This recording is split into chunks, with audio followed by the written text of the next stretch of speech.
Welcome to this episode of Owning Her Health with your host, Dr. Lisa Holland. Join Lisa as she starts the conversation on what it really takes to become a healthy, wealthy, and whole CEO of your life. Listen in to real talk by real lady leaders in all walks of life as they open up on personal health stories, wealth, career, and feminine abundant living. Learn how to grow by owning your body, expanding your mind, and aligning your soul with the purpose only you can pursue in this world. Happiness begins with owning her health right now. Hey everyone, Dr. Lisa here, episode 96. This is the bridge conversation between season 6 and season 7 of Owning Her Health podcast. And I decided to do this one a little differently, this bridge conversation. Normally I have a bridge conversation between the different seasons. I think I started that between 4 and 5 or 3 or 4 or whatnot. But I actually recorded a bridge conversation, and then last week, I had a couple things happen, and I know we have the solar flares going on, and I know we have a lot of other things cosmically going on, whether you follow that or not. I've been having really vivid dreams and just symbolisms and all of this other stuff. And last weekend, I had a couple of things happen where I wasn't listening to my gut, and then God really stopped me in my tracks. And I kept being reminded about why I even started the Belly Guru, my move into women's health back in 2001 with some mommy and me things, and then developing the idea for the Belly Guru in 2004, and having this intention of sort of being able to be an entrepreneur, but also have a career I really craved and not compromised on, which was not going to be afforded to me up north when I lived up in New York because of the economics there. And I knew it was going to be way too expensive and too much investment of my time away from my family. And that catapulted me, along with my mother's cancer. And again, all of these other symbols and signs were sort of bringing me back to this whole story, which was with my first company before Mind Body Enterprises and my move into leadership 2 years ago. Going back to the root, which wasn't the conversation I had the first time in this bridge conversation opening up season 7. And so I got reminded of that. I got reminded of how I need to not go backwards. I need to, really, I'm so close to doing some of the things I really have wanted to do for many years, and where my story has taken me, my sacred success path. And just being reminded about, like, who's my enemy, who's my friend, who to let close to me, people's behaviors. I mean, it was so many things that brought me back to saying, you know what? You need to go back to focusing on not just women in leadership and empowering themselves, because I'm past that conversation. I think we've all evolved. I think we're at end stage feminism, which I'll explain in a second. But I was really being told that you've come really full circle. And now this cycle isn't to repeat, go back into some things and take it up a notch. Now I'm in a position of wisdom that I wasn't in almost 20 years ago.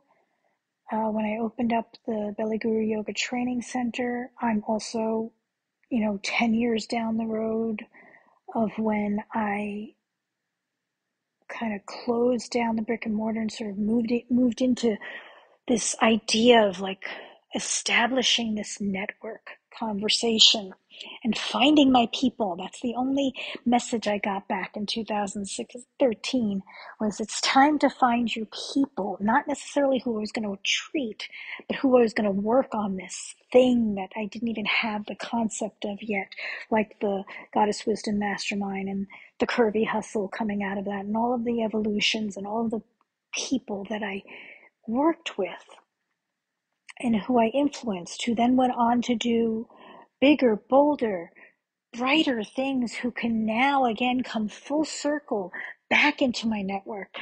Like I launched people and they now grew outside of me, much like motherhood, much like birthing, and so much of what's been going on with the collapse of the pillars of society and where everyone's sort of distracted and uncomfortable with the collapse of everything and things being worse. I see it as, again, us being now in the transitional point, that fourth phase of childbirth, where it's the bloodiest and the ugliest, and you're the most exhausted because you've been in pain and in labor for several hours, maybe even on and off for several days, like I was with my firstborn. And then it comes fast and furious, and it's ugly and it's messy, and but there's no going back. And I've just been keep getting pulled back to this concept of what I built the Belly Guru focus on, which was empowering bodies, enlightening minds, birthing strong, and being well, and using that through the movement of, let's say, what I first accomplished in moving women's health out of just body parts and conversations about birthing, postpartum. Basically, when I went into women's health, it was postpartum care, and really that was it. It was basically postpartum care, and then it moved a little bit into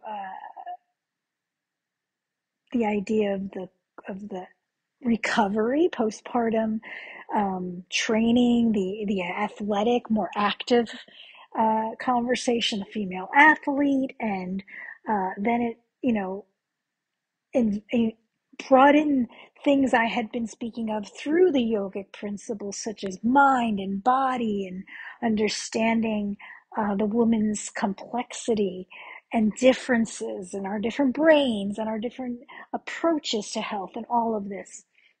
Not that by all means I'm taking and owning that I shifted all of women's health, but I am going to raise my hand and say, before me, there were really no people that were talking any sort of like woo-woo-ish mind body type of thing,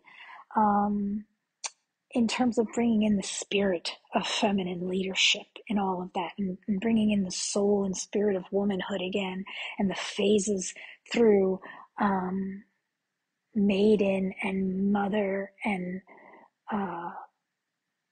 maven, and these conceptual differences, rather than trying to make it all scientific and sort of take out the ritual and take out the spirituality. I will own that. Own that in the global conversation of at least the sector of women's health rehabilitation, or at least introducing it in a way that could bridge functional medicine principles and the concept of targeted axiological profiles, but basically the idea of people's psychographics influencing how you approach them in care, and not just it being women and men, but also in phases of womanhood and in their personality and operating systems and all these complexities.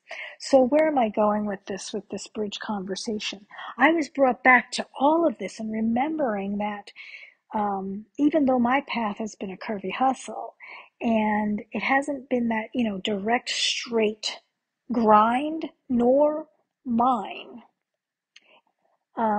It hasn't necessarily been easy, but it's been very, very sacred. It's been very, very much simplified than what a lot of other people are trying to do. And it's been very, very much always about the mother. And that's what I was reminded of. And that's why I feel like my intention with season 7 was definitely to bring in a lot more leadership conversations, not just with entrepreneurial women who have flipped their pain and turned it into a passion and a project and a program or a promotion of some sort into thought leadership, but literally the skill sets that we need in executive presence and negotiation and presenting ourselves in communication and bringing in those principles, those three tools of the Curvy hustle, which are not only the leadership, but the relationship development, and then the enterprise mind, not just speaking and interviewing with people, but really speaking about the difference between an enterprise mind and an employee mind or a competitive mind. That was my intention for season 7, but until this last weekend, when I just kept on getting reminded, you've come full circle. You've went and you gathered all of the things, all of the pieces. I was sort of transitioning from the Belly Guru brand into Dr. Lisa and just my message and speaking out on some of the thought leadership I had at that intersection of women's health and, and feminine embodied leadership and social healing and healthcare and ancestral wisdom and all of that, part of how I worked clinically and was so valuable, that I was not necessarily, I kept on over the past couple years in leadership, sort of walking away from just talking to mothers, because there's so many women who don't define themselves as mothers, and yet they are still, because they're still functioning in a maternal way. And when that's not resolved, and what I've always known in care, that's the person, that woman who goes through her 30s and into her 40s without the maternal instinct evoked and expressed in some way. And it could be to a pet, it could be to nieces and nephews, it could be to community building, it could be, but if that doesn't get expressed and it's held back and repressed because of either social constructs or a belief system and a real conditioning into the principles of manhood right now, and the masculine force being not harmonized, that's the woman who would end up on my treatment table. I always knew that. There was unresolved energy. Okay, there wasn't burnout because she literally, I was working with women that were, going to the spa and going on vacations and having their alcohol in the afternoon or whatever. Like they were finding ways to manage it, buying things for themselves, but they were still burning out, because burnout's not always giving away your power in that way or losing your power. Sometimes burnout is that you have so much energy that's repressed in one aspect, be it creativity, femininity, masculinity, some sort of way, that a way of being that you're not expressing it, you will deplete yourself, because it's so heavy repressing and holding that you don't even understand the energy leaks that you're causing. And that conversation is something I've started to bring in a little bit more over on LinkedIn, but I wasn't really thinking in my podcast, because the premise has always been to interview the entrepreneurial women, the visionary women that sort of cracked their own code and shifted their life. I wasn't really talking to that concept of making sure womanhood was being preserved. And I was really brought back to that. And so that's my bridge conversation here. And we're going to be talking about more in season 7, is this idea that womanhood is something sacred. It is a choice your soul made to express itself in through this life. And I know that there's people who feel that there was some sort of miscommunication system, that they were pushed into womanhood when they should have been pushed into manhood. But I think anyone who feels compelled to express themselves through the spirit of womanhood, which is a very different sacred success path than the spirit of manhood embodied, not because of the physical differences, because there are genetic physical differences, but because of the womb wisdom, the innate spiritual imprints that come with the gift of being granted that authority to be a woman. I think we have that flipped. I think we have this sort of storyline that feminism, and that what I was speaking to earlier, we're at the end stage feminism. It's not just end stage capitalism in the way that it was constructed. See, capitalism itself actually was one of the best things to ever happen to the world because it allowed for free enterprise. And with free enterprise, it meant that we can be competitive and we can make a more quality product. And we could enter into the market without any specific training or whatnot, as long as we had the skills, like meaning that you didn't have to go to school for it. Everybody could enter in with who they were and their personal skills, and it didn't matter if they went to Harvard or not, if their family was white or not. But then what happened was humans being humans, many who are stuck in that competitive versus collaborative mind, and they turned the entrepreneurship into a selfish thing instead of a market that was dictated truly by demand and supply. They manipulated supply to cause more demand. They manipulated demand by constructing ways to infiltrate people's minds, and that was not the intention. That's what ruined capitalism. It wasn't capitalism that was bad. It's that sort of manipulation of the market, like the oil barons and the monopoly, the monopolization for the fact of just hoarding resources and robbing resources from people who own those resources. That was bad business. That was bad capitalism. And so we're at sort of the same place with feminism, and nobody's really talking about it.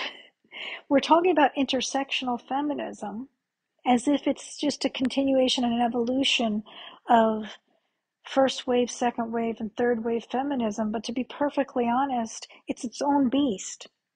We've come to the end of it. Just like the manipulated capitalism, we've come to the end of that. What this new thing will be, you can call it a next iteration of capitalism, or we can make a new name that doesn't necessarily destroy capitalism's ideals, nor does it jump into socialism or jump into a dictatorship. And we need to find that in terms of feminism too. And womanhood and the sacred path of womanhood, I think is just the conversation at this point. I think once you get into an intersectional, once we've graduated to the point of really understand that there's an intersectional conversation here, and that everyone needs to clean their own houses before they worry about the quote unquote other people.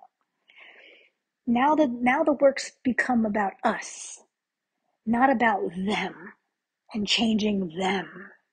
It's become about changing and transforming us, allowing the transformations to occur for our deep ancestral healing, for our deep enterprising and optimization of our humanness.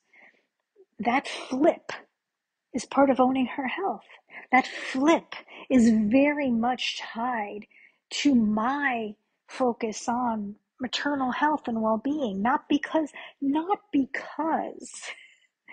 the woman that is a mother is the focal point, which I think was why I kind of walked away from it when I wanted to make sure that I was really moving more women into just leadership and thought leadership in particular, so that they could have, whether they were deciding to focus at home or in the community or in an enterprise of their own, in a corporation of some sort or an organization of some sort, whichever way, thought leadership is the way to go, right? And that's going to still require negotiation skills and sales of yourself and marketing skills of yourself and networking skills and relational intelligence and all the things you need. It's still going to require you to be a better person to do that without the manipulations that got us into the problems with capitalism, unchecked feminism, that angry woman that doesn't want to receive the man who actually wants to change, but who's broken right now in the same way women were broken 30 years ago, 40 years ago, and we're listening to Oprah Winfrey and all her shows on self-help and all the books she was bringing on and things like that, jumping into being, Susie Homemaker, as well as, getting into a multi-level marketing side gig and leaving corporate and wanting to be there and with their kids, and all of that we did. Men are trying to do that now, but there's not a safe place for them to do that because I see there's a group of women that jump on them for not having it perfect yet. The same way I see in feminism, where there's a need to, that same conversation where somebody jumps on somebody who's not perfect yet in understanding. It's a very complex conversation that I think we can be having in season 7, little by little, both through the interviews with people, but bringing in some of those things, as well as more independent conversations and roundtables with me, guiding many different people in a conversation. I had run a 2021, if you want to get an idea of how that would run in some of those shows where I say we have a roundtable. I ran a short series podcast called The Evolving Human back in 2021, and I believe the archive is still there where you can pull it up on your favorite platform. And you can kind of get an idea when I had those roundtable conversations with, and they were great. And so I think season 7 is going to do that. And I had intended last weekend to launch this, and I got stopped by a hand injury. I got stopped by on the 7th for the 7th season was when I was going to debut that, which was on Tuesday.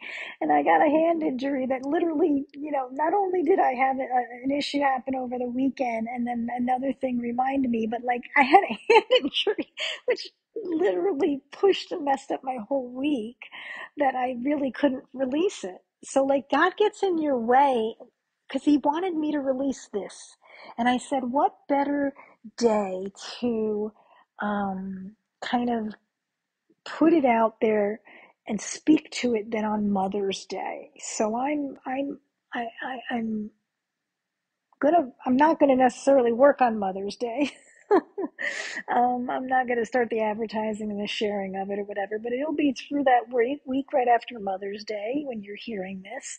And but we're speaking life into it on Mother's Day. This bridge conversation needed to be recorded today, needed to explain how we're kind of coming all full circle in season 7. We will have people from different industries, not just people who focused in the service and care areas, although most women do. So my Owning Her Health podcast does feature the woman. So you will still probably see a majority of that. But there are some people that produce products, especially now with tech. A lot of the AI-driven support and things like that I have connections with and networks with, and these women, we can now start this broader conversation of womanhood, I think, and the maternal health in being our maternal instincts health, our instinctual maternal health, our phase of motherhood being lived in whatever outlet, so that we don't go and try to graduate into our wisdom years, into our power years and our maidenhood without that resolved. Because like I said in the very beginning of this conversation, that's when I saw people hurt. That's when I saw people having the hot flashes. That wasn't burnout. That was untapped potential. That was undirected creativity, vision, authority, a lack of atonement in certain areas, many of which are mother wounds. So we're going to talk about all these things. We're going to have very uncomfortable conversations. That's definitely something that came to me through the past 6-7 months that I need to really push those uncomfortable conversations that I have in my social media conversations, and when I'm having conversations with other people on their posts, that I have privately, that for whatever reason, and it was not out of fear, because I've I think I've established, if anybody's following me, that it's not that I don't care what people think about me, but I'm just not doing this for people's approval. I'm doing this for God's intention to work through me. And that trumps any human being's opinion, no matter what PhD they have, and how popular and how big their bank account and how many things they own and how much better they think they are than me. So I know the positioning. I know who I am. God knows who I am. Now you can know a little bit more of who I am in season 7. And you will know these things about other women too. And the process of womanhood, and all of these things have to come in. I think we're again, end stage feminism, part of end stage feminism means that we're no longer worried about being in safe spaces. The discomfort of speaking intersectionally in a room of intersectional people is going to be uncomfortable. And I don't think yet that women circles, and open circles definitely, I don't think there's any leadership development other than the one I'm proposing and what I might do very intimately already, that allow women to lose their shit. Sometimes you're going to have to lose your shit. Sometimes you're going to have to have breakdowns to get breakthroughs. And I don't mean, and actually I do. I do mean that we don't have those circles yet that have enough healthcare providers that can discern when you need to be referred and it's not appropriate for coaching or yoga or some other sort of spiritual awakening. That some people's Pandora's boxes, they're not ready to open because they'll never come back quite right. And they need professional guidance in conjunct to you. I don't think we have, but I have them in my circles because my circles grew out of licensed healthcare professionals. And I realized that, again, another hint. I mean, all of these things just came to me. The amount of hits and enlightenment levels that I have progressed through since about October, which interestingly enough was when all of the world's hoopla really started to show up hard and fast, particularly in the plight of women and children in Gaza, not to neglect the men. But we all know that just in society, the reason we have to protect the women and the children is because their makeup is not made up for enduring the battlegrounds and the battlefields unless we train for that. And that's a good thing because we're supposed to be a bit more receptive and empathetic and not supposed to be just stoic and shut down for our caregiving. And we need caregiving all over. We need the mother and the maternal love and the mother wounds to be healed in order to have any of the trauma healing or any of the trauma-informed conversations. It's all mother wounds. And that's not at all to blame women and mothers. That's to hold us accountable for womanhood and the gifts of the womb. And one of those is forgiveness. And one of those is empathy. We can't blame men for not having empathy when they also, no one's teaching, like whose job is it to teach them the mother wound healing? It's not men's job. They don't have it. If they have a mother wound, then that was their mother's job to help them heal. And if not, then it becomes their wife's job or their girlfriend's job, or it becomes something that they then integrate and become more misogynistic. And none of that is working. So I think it's time for women to be 100% accountable for the things that we do better, that we're made and designed for, and stop saying that it's like everything should be shared equally. No, everything shouldn't be shared equally. I shouldn't have to hold up 200 pounds of something or other and build myself up in the gym to do it just so that I can, take care of the fence work in my backyard. I should be able to hire somebody who's trained in that. Now, I'm not saying it has to be a man, but you know what? Chances are that I can even probably get a man who's not necessarily training in the gym to help me with that today, and I don't have to wait for some woman to come along that's in that hard working profession that loves to do that for me. I mean, we have to like use logic. That's why I think feminism has come to its end stage, feminism too, because I see some women would be like against that, me just saying that. They'd get on my butt because how dare you say that there's not women in construction and the point is I didn't say that. I didn't say that, but I mean, like, I'm not going to not use the logic that if I have an average man who has been taking care of himself since high school and is stronger than me, that's the logical thing to use, rather than two women who just happen to be there too as their friends or wives or whatever. I mean, it's just logic. Like we're given men like that in structure. It's a good thing. It's a gift. It's a gift. I'm not saying everybody has to be uh, able to do that for me as a man, to be a man. I mean, we have to start learning communication again, which is why I'm going to have a whole bunch of shows.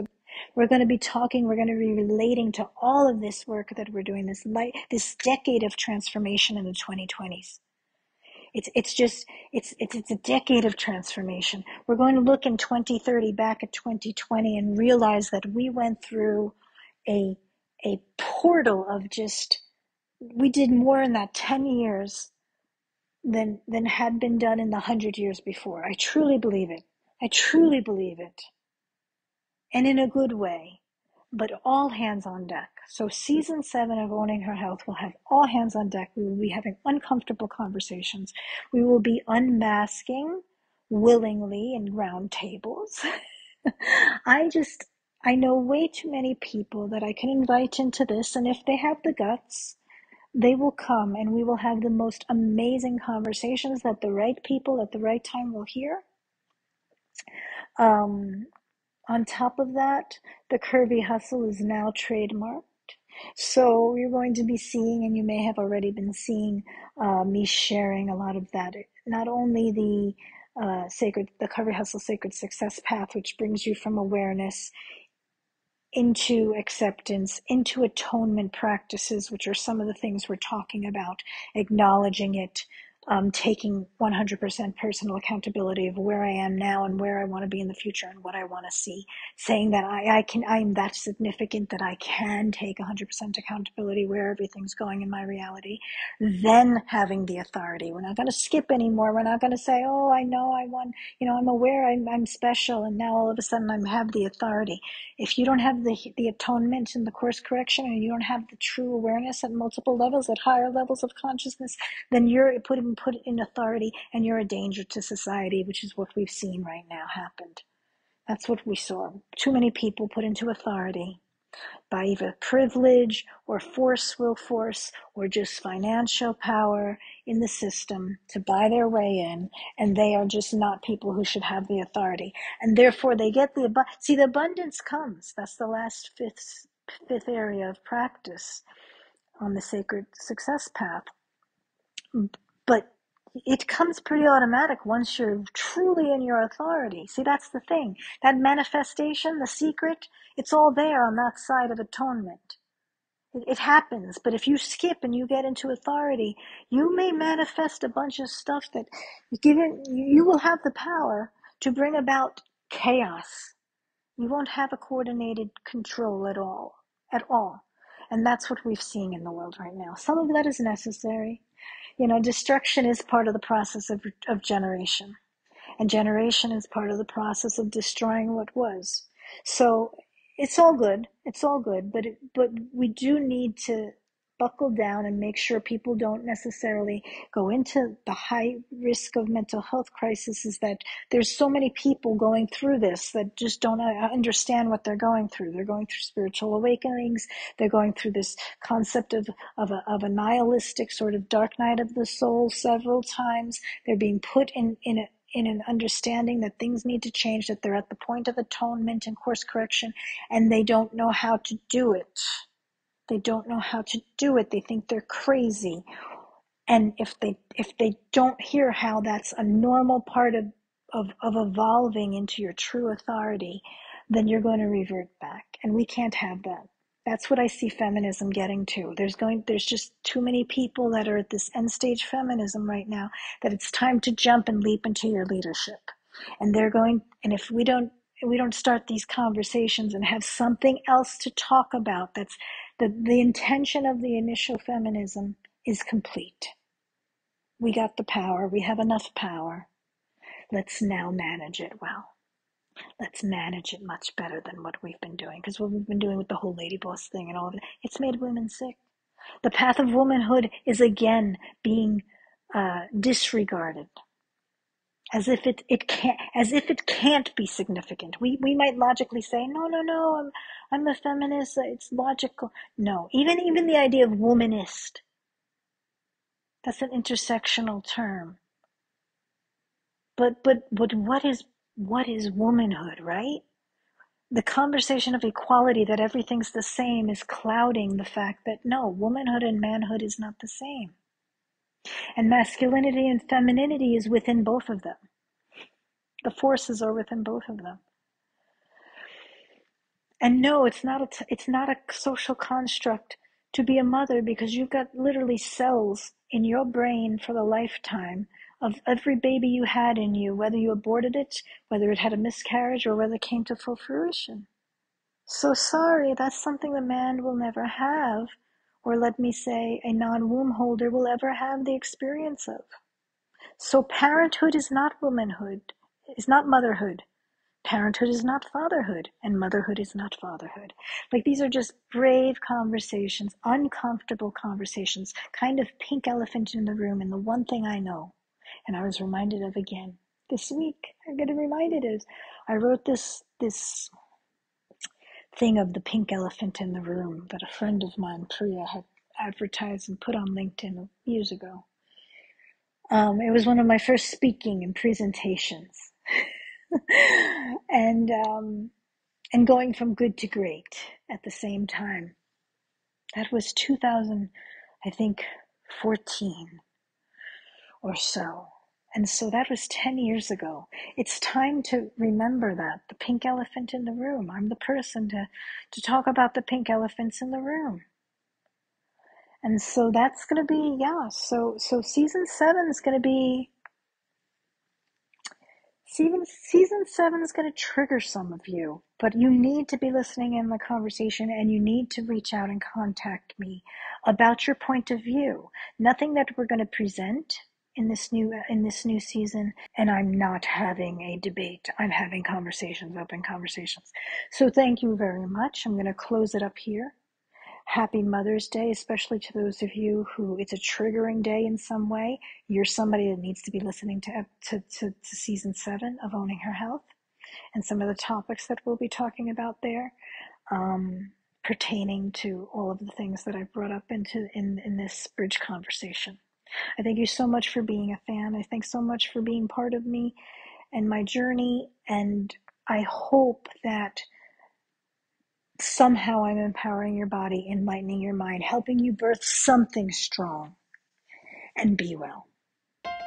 Thank you for listening into this episode of Owning Her Health with Dr. Lisa Holland, PT. To learn more about her personal and professional development service, visit her online at drlisahollandpt.com.